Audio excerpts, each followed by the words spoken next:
Feng Zhu is a history professor at Georgia Gwinnett College outside Atlanta. He's exactly the kind of immigrant we would want in this country. He's educated, he knows English well, and he cares a lot about what's best for the United States, his new country.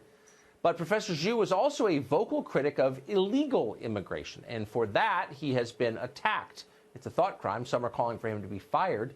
One lawmaker in Georgia even voiced plans to write to his college to voice her, quote, concerns, an Orwellian term. Professor Zhu says he won't back down, though, and he joins us tonight. Professor, thanks very much for coming on. Thank you for having me. Well, first of all, I'm an associate professor with Job Security. My institution has an academic freedom policy. I teach students the difference between legal and illegal immigration. So lumping legal and illegal immigration together is not only wrong, it's deeply offensive. It's like lumping pharmacists and drug dealers together, and calling an illegal immigrant a, quote, undocumented immigrant is like calling a drug dealer, quote, an unlicensed pharmacist, or a student who intentionally cheated on a test, a, quote, answer key borrower. Okay, so, you know, if I'd had a professor like you in college, I probably would have learned something and enjoyed it. What do your kids say? What do your students say when you peel off a line like that? Well, most of my students are against illegal immigration. I respect everyone's viewpoints. I tell students, you don't have to believe me. If you want to make a convincing argument, please provide evidence. Do you provide evidence to back up your positions on immigration? Absolutely. There have been numerous studies. Harvard professor George Borjas had conducted the most in-depth statistical analysis on the negative consequences of illegal immigration on the American economy and how that directly lowers the incomes of high school graduates, those with less than a high school diploma in the United States. Yes. So for saying what you just said, backing up an opinion with evidence, in this case by a Harvard researcher, some are saying that you should be fired from your job. What does that tell you? Well, first of all, I have job security. I'm an associate professor. My institution has an academic freedom policy. My perspective is everyone's entitled to their opinions. I don't know this lawmaker. She doesn't represent me. I've never met her. She can say whatever she wants. So she can contact my institution. Apparently, she has some pro-illegal immigration followers. I've gotten lots and lots of messages. Most of them are overwhelmingly supportive. I have a few that disagree with my views, but I respect everyone's opinions. Everyone has the right to free speech. First of all, I just want to say again, I'm so glad that you moved to this country. I admire your bravery. I can't believe there's someone like you still teaching in an American university. What do your colleagues think of you?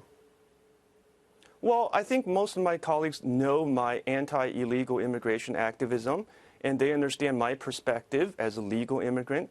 And I feel like my colleagues respect my views, and I respect their views.